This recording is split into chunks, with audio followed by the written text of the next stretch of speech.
widespread this damage is, and it's immense, I have to tell you. But there's a reason we stopped right here, this modest 2-story hotel that you're looking at here. This is where we happen to be staying. Myself, our producer Liz, our photographer Pete, we were here Tuesday night. And of course we went to bed, it was a category 3. We woke up and this was a different beast that we were dealing with. We discussed it as a group and decided to leave. We headed over to the Emergency Operations Center here in Bay County. That's where we rode out the storm.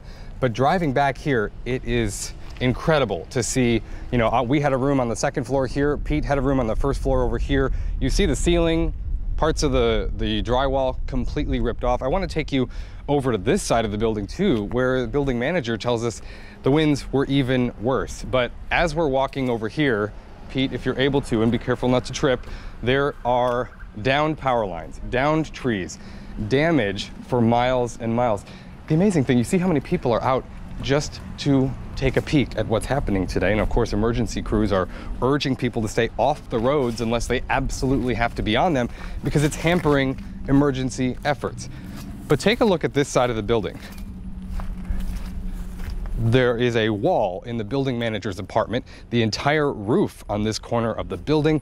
We spoke to her about what riding out this storm was like and how fast it hit. The wind, when it first hit, I wasn't prepared for it. It came like a second. It was nothing, the sun was shining, nothing, and all of a sudden this gush of wind came and it just like the roof came off. It happened so fast and everybody was like running. You know, I said, don't, let's just go into the meeting room. There's chairs, we can sit here and just be calm. So Diane led us inside the hotel. We came up to the 2nd floor where a couple of us had rooms.